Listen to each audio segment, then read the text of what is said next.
Hey everybody, it's Christina of CraftyPaws. I'm here to share a shaker birthday card that I made for my father-in-law who's turning 85. This was super fun to create. I've been thinking about how I wanted to make this card for a while.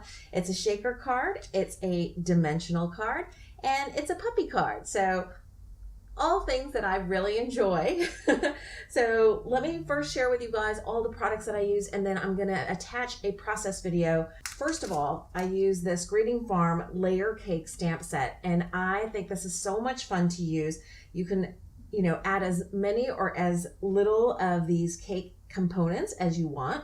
Use all different colored inks. I actually experimented with lots of different inks, but I ended up using a couple of Adirondack Brights pigment inks. I use this one here and this one here. And I will say, when you use these inks, you kind of have to make sure that you dry them fully with a heat tool or something, or let them really sit overnight because they stay wet for a really long time. For the cake stand, I use this Lawn Fawn Premium Dye ink, the Hippo. Great coverage on these Lawn Fawn inks. For this darker blue, I use the Tim Holtz Distress ink in Blueprint Sketch.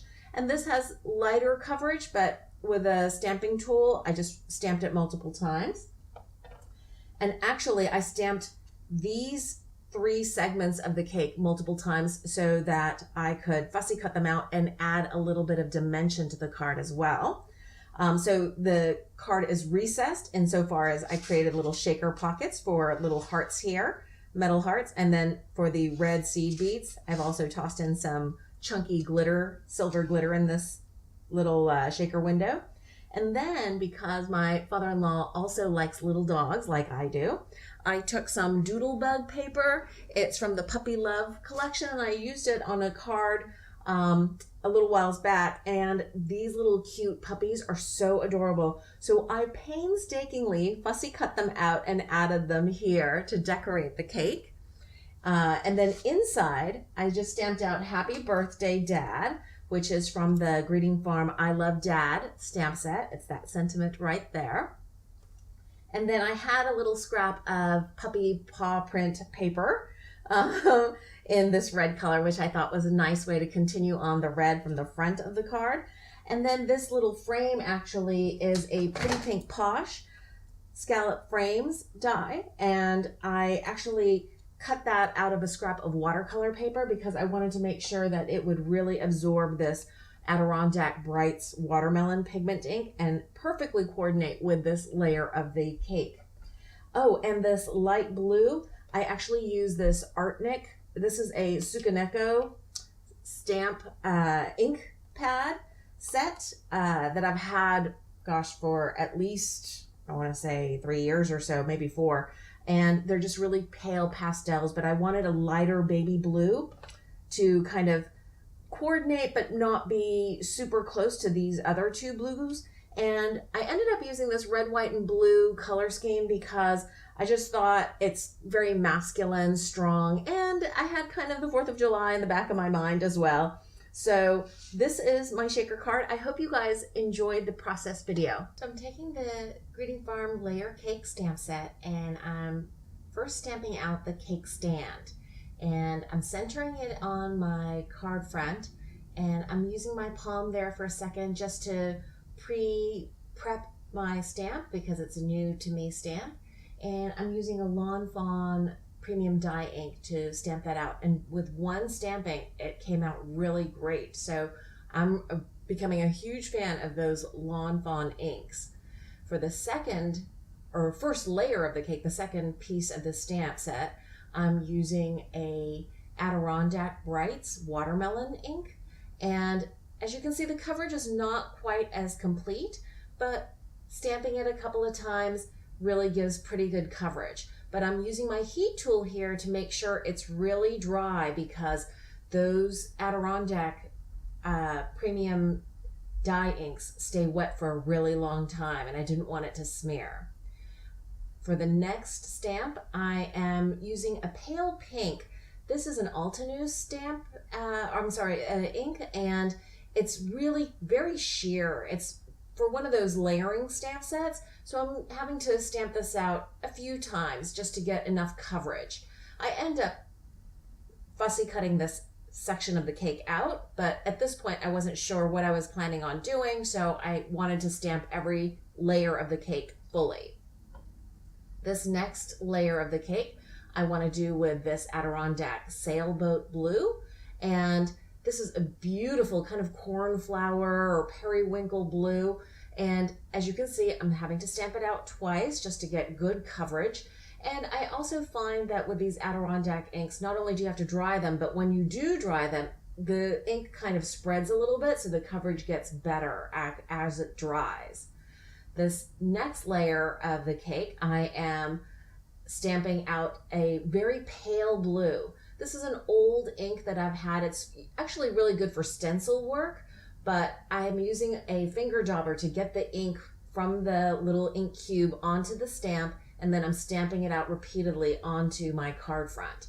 And it's such a pale color, but with repeated stamping, it comes out with pretty good coverage. And I wanted to get that really pale blue in contrast to the two blue colors around that layer. This next one, I'm using a pretty dark ink. It's a navy, and this is from Hero Arts, and I end up actually fussy cutting this layer out too with an X-Acto knife. But at this point, like I said, I wasn't sure what I was going to do, how it was going to end up looking. I just knew I wanted to do some reds and blues.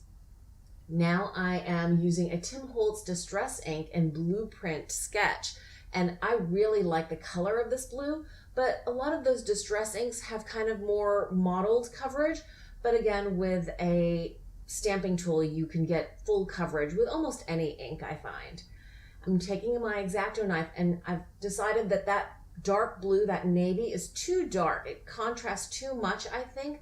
So I'm cutting that out, and that's going to be my first shaker window.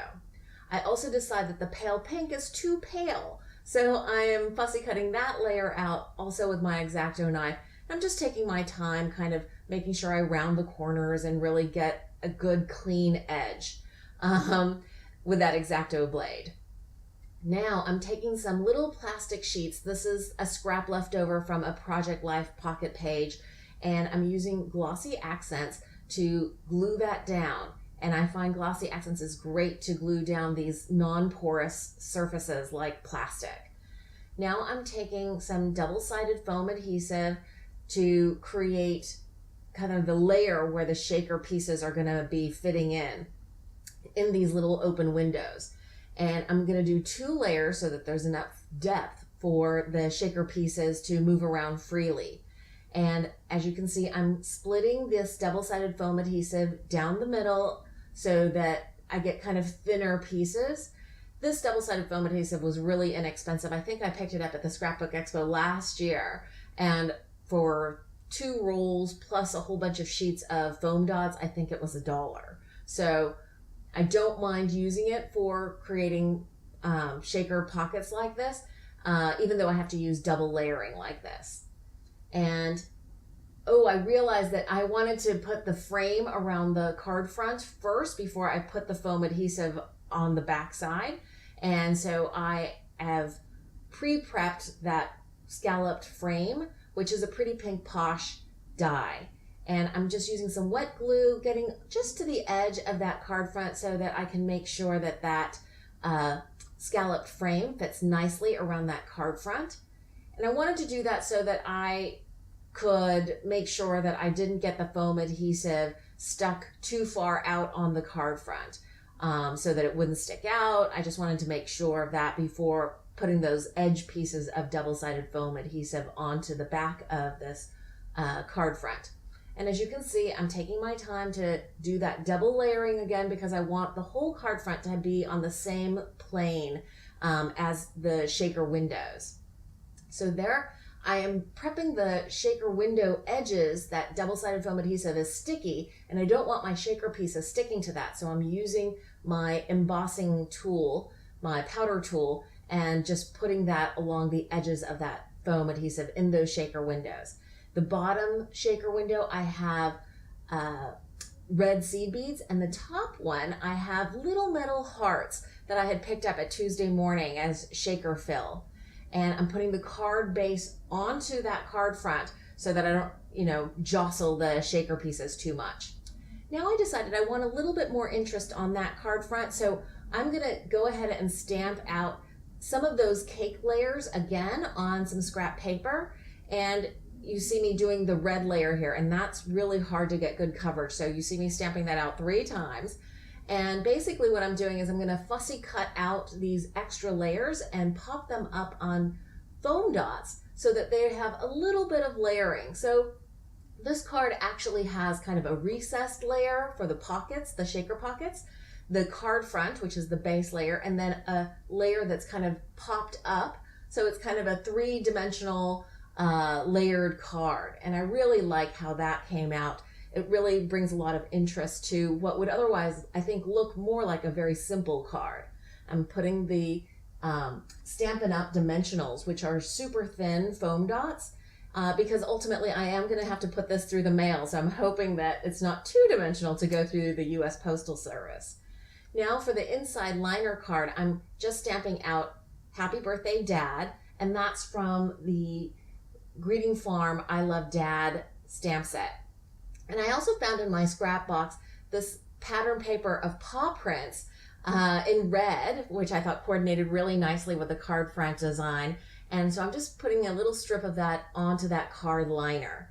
And I'm just gonna take that, use my ATG gun, and I'm having some trouble with my ATG gun there a little bit, but that's okay. I put adhesive on the backing, and then I'm just adhering that into the card. And I decided that I wanted little tiny dogs to decorate the cake.